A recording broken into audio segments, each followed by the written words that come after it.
days ago, we talked about lines intersecting, okay? But what we did is we used those lines that were intersecting to find other line segments. So right here, if we go back to, what day was it? It was this day. When we went back to these equations, right, we were looking for like finding the length of the line, correct? The questions we're going to look at today are they're going to look the same as this. But instead of finding the length of a segment, so like right here, maybe, this AB is the line segment, right? Instead of looking for a segment, we're going to actually be looking for the angle that's made when these intersect. Instead of the lines that are made, the angles that are made. So for example, like I said the other day, the problem that we were doing, we would go, okay, what's the length of this line? But that's not what we're looking at today. We're looking at the angles that are made. So this first one says, okay, when these two lines intersect, they intersect inside the circle, correct? Well, what type of lines are those? Those are chords. We have two chords intersecting, right? So we got chords intersecting and they intersect inside. How many angles are made, or how many angles does this picture have? 4, right? We have an angle here, we have an angle here, we have an angle here, we have an angle here. So we have 4 angles. What can y'all tell me about angle 1 and angle 3? They're opposite. What else there's another name. They're vertical angles. So vertical are always what? Equal. They're congruent. So that means that angle 1 right here is going to be congruent to angle 3. So if you find angle 1, you know angle 3. Now, this intersection is inside, but it is not at the center. So that means that my arcs are not equal to my angles. Let me say that again. The arcs are not equal to the angles. Because if we think about it again, if angle 1 and angle 3 are congruent, well, let's look at this arc, because that arc goes with angle 1, correct? And this arc over here goes with angle 3. Are those congruent? No. So our arcs do not equal the angles. They only equal the angles when it's at the exact center. This is not at the center. So we could even say inside the circle, not at center. So I could say that this was like over here. This is arc 1. And then over here, we could say this is like arc 3. And that's going to be important when we're talking about the formula, but we're just kind of making some connections right now. Okay, what is angle 2 congruent to? Angle 4. Angle 4, because again, those are vertical angles. And then we also have arcs that go with these angles. So the arc here at the top goes with angle 2. The arc here at the bottom goes with angle 4. We have to be able to see how all of those connect. Those 2 green arcs connect because they go with the vertical angles. The 2 purple arcs connect because those go with the vertical angles. Okay, we'll go back to we'll talk about the formula and all that later, but now we're going to go over here. This one is a little bit, it's not super different. This one is that it's on the circle. The intersection is on the circle. Now, this is not just the intersection. What part of the angle is this? If I were to look at this angle right here, what is that point called of the angle? No, it's the point of tangency, yes, but what part of the angle? So if you have an angle, the vertex, right? That's the vertex. That's what the bend of your angle. So yes, point of tangency, correct. That's for the tangent line. It's where the lines intersect, but it's also the vertex of the angle. How many angles are made in this picture? 2. We have one angle right here. That's angle 1. And then we have an angle that's made here at the bottom. That's angle 2. Now, if you notice, this angle goes a little bit on the outside. It's not all inside, which is totally fine. But because the vertex is on the circle, this has the same rules as the inscribed angles we talked about last week. Okay? So for example, right here, so for right here, angle 1, the arc is this arc right here. It goes around the circle. And then like we just said, it means it's going to be half the arc, but we're going to get into that later. Right now, I just really want us to focus on how do we know like what goes with what. And then over here, the arc that goes with angle 2 is this other part of the circle. So if you notice, that whole circle is actually being used when we have a tangent in a secant. So 2 arcs, 2 angles. And then the last thing we're going to look at is when it's on the outside of the circle. So when it's on the outside of the circle, there's a bunch of different lines that can intersect. But what we're going to be looking at is when it's on the outside of the circle. How many angles do I have in this picture?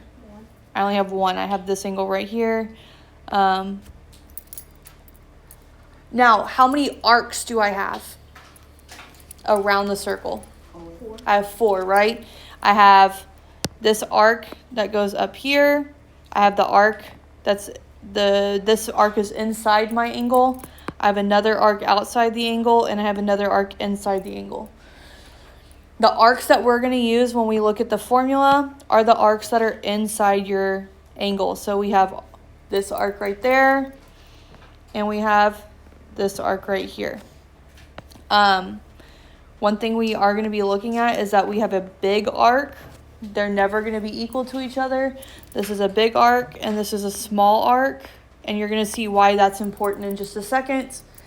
But those are the 2 arcs we use when we're trying to find the angle. Or those are the arcs that go with that angle right there. Sometimes we might use the outside arcs to maybe find like a missing arc or something like that, but they don't directly correspond with that angle. Okay, so that's just kind of the intro. So now let's talk about the actual formulas that we have. So interior intersections, we have like a basic formula that we're going to use. I'll give you like all the names and everything in just a second, but when I'm looking for the angle, okay, any angle, it can be any angle inside, you just have to use the corresponding arcs. The way that you find an angle is you take one of the arcs and you add it to the other arc, and then you divide by 2. So we do arc plus arc divided by 2. Another way you could write this, it's the same exact formula, it's just written a little different, and I think this is how it's written on your formula. So if I'm trying to find my angle, you're going to do 1/2 times arc plus arc. So that's why it was so important for us to figure out what arcs go with the angles. Because we're going to go, okay, these 2 arcs are the ones I use for angle 1. These are the 2 arcs that I use for angle 2. Like I said though, on your formula chart, I'm pretty sure it's the 1/2 times arc plus arc. But if you like to divide by 2, you can do it either way. But we add first, then divide. Okay, so here's our picture right here. We have angle 1 right here. Now, if I find angle 1, I also know the angle across from it. So I don't really have to do it twice. If I do it once, I know what my other angle is. What are the arcs that we're going to use for that angle? Right, AD, because that's the arc that goes with angle 1. And then we're going to do the one that's across from it, which is BC. So the way that I would write this is that to find measure of angle 1, you do 1/2 times the measure of arc AD plus the measure of arc, not angle, arc BC. And then again, if you're somebody that likes the divided by 2 instead, you would just say measure of arc AD plus measure of arc BC. This is why it's so important to know those symbols, because when it comes to the formulas, when it comes to the questions, you have to know exactly what they're asking. And that's why the quiz kind of was like practicing all that. Okay, so measure of angle 2. Measure of angle 2. That's this angle right here. What arcs are we using for angle 2? Okay, we got AB and we got DC. They're going to be across from each other. So I would say 1/2 measure of angle AB plus measure of angle DC. Or again, we could say measure of angle, arc AB plus measure of arc DC, and then divide that by 2.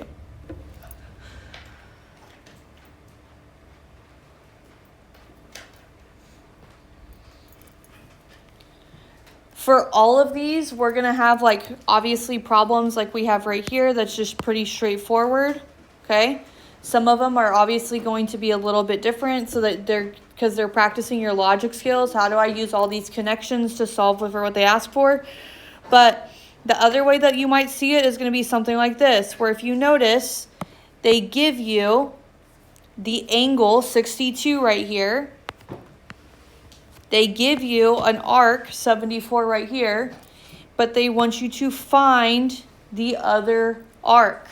When we go to questions like this, it's like y'all's brains just disappears. You're still using the exact same formula we just used, right? Angle equals arc plus arc divided by 2. Plug in the parts that you know. Do I know my angle? 62. Yes, it's 62. Usually your angle is what you're looking for, so you don't put anything there. But if you know it, then that's what you got, okay? So 62. And then what's the arc that I know? 74. Right. I put an X right here because I don't know what it is. So it's plus X divided by 2. Now I just have an algebra problem. There was a problem like this with y'all's arc length question on your homework, and I had so many questions over that one problem, when all it was is you just had to plug it into different parts. Instead of finding the arc length, you use the arc length to find an angle. This is the same thing. Instead of finding an angle, you're using an angle to find the missing arc. You're just doing the opposite. And we have so many problems like this, but when we get to problems like this, it's like our brain just is like, I don't know what y'all's brains do. But we do questions like this on pretty much every unit. And still, when we get to questions like this, we just totally don't know how to solve it. Plug in what you know and do some algebra. Y'all love algebra, right? Everybody hates geometry. We love algebra. But then when you have to do it, we're like, how do we do algebra? So don't overthink that. Y'all know how to do it. Okay, getting off my soapbox. So, do you have a question? Oh, okay. So that's interior, meaning the intersection or the angles are inside. So now we're going to look at on the circle. Again, this is the same thing as an inscribed angle because it's on the circle. So right here with angle 1, okay, for angle 1 right here, what arc goes with angle 1? BA goes with angle 1 right here. So if I want to figure out what the measure of angle 1 is, you're going to do the measure of arc BA and divide that by 2. That's what we practiced yesterday. Again, or you could say 1/2 times the measure of angle or arc AB, BA. The order of that doesn't matter. So those are the same exact formulas. Now, how would we do the arc for angle 2? Same thing, but what would we name arc? Arc AC. BCA or ACB. You have to add that C in, because if you just do BA again, you always go the shorter distance when it's just 2 letters, right? We have to add in that third letter so we know, oh, we're not going from A straight to B. We have to go A, then we hit C, then we hit B. We have to go around a little bit farther. So right here, this is for angle 2. We're going to do the measure of arc BCA. That's a major arc, divided by 2, or again, 1/2 the measure of arc BCA. Again, B and A can be switched. C has to be in the middle because it's in the middle of the 2 points. So again, not all of these questions are going to be super straightforward. You might have to like mess around with it. But what you should notice again is that for this, we're using the whole circle. So if you know one arc, how do you find the other arc? Like if I knew this arc right here, let's say that I thought that this arc was, I don't even know what this would be. Like, Like this is 115 degrees. How would I find my other arc? Subtract from 360, right? So if I wanted to find this arc, I would do 360 minus 115. And that would get me to 45? Yeah, that would be 245 degrees. So just remember with that, you're using the whole entire circle to get your 2 arcs right there. Does anybody have questions on that? Okay.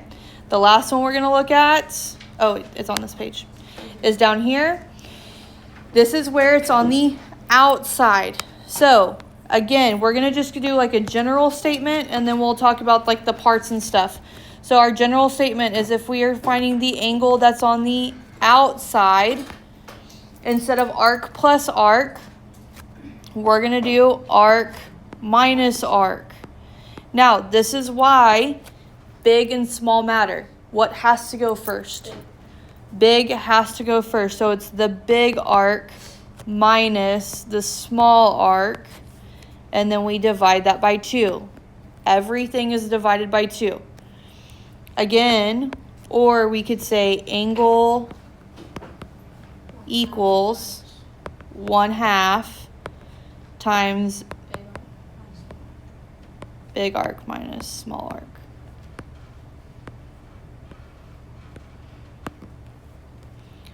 So that's like your general statement that you could write.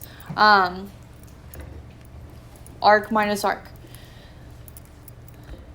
Now over here, we're going to get into, okay, let's talk about the specifics. So let's say that we have angle A right here. That's the angle that's on the outside.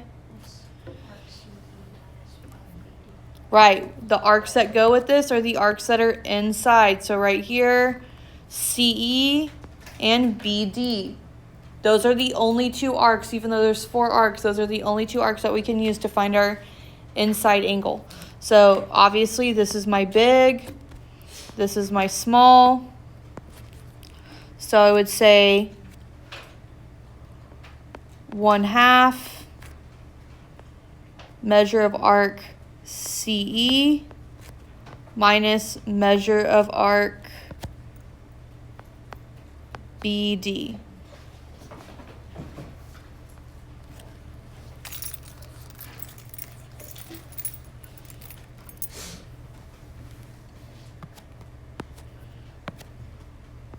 Okay, do we have any questions on that? Okay, so then if we go over here, A is still on the outside, but because I have a tangent and a secant, my arc kind of shifts a little bit. Instead of having 4 arcs around the circle, I now only have 3 arcs around the circle, but I'm still focusing on those arcs that are inside my angle. Right, so here I have BC is my little one, and then BD is my big one. The only thing that separates these 2 are the points of tangency right here. So this is my small, this is my big. So we're going to do 1/2 the measure of arc BD minus measure of arc BC.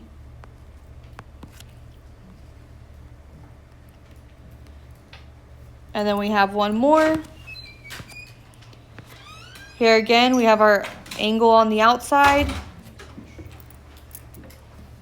And this one is 2 tangents. So again, we all have these points of tangency, but we will be using the whole circle. We still only have 2 arcs, but this circle is split into 2 arcs in total. So right here, we have our small arc that's BC.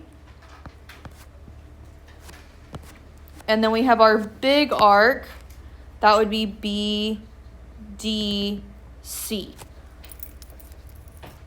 So they almost look like one arc, but they are split into 2. So right here, I would put 1/2 times the measure of arc BDC, that's the bigger arc, the major arc, minus the measure of arc BC.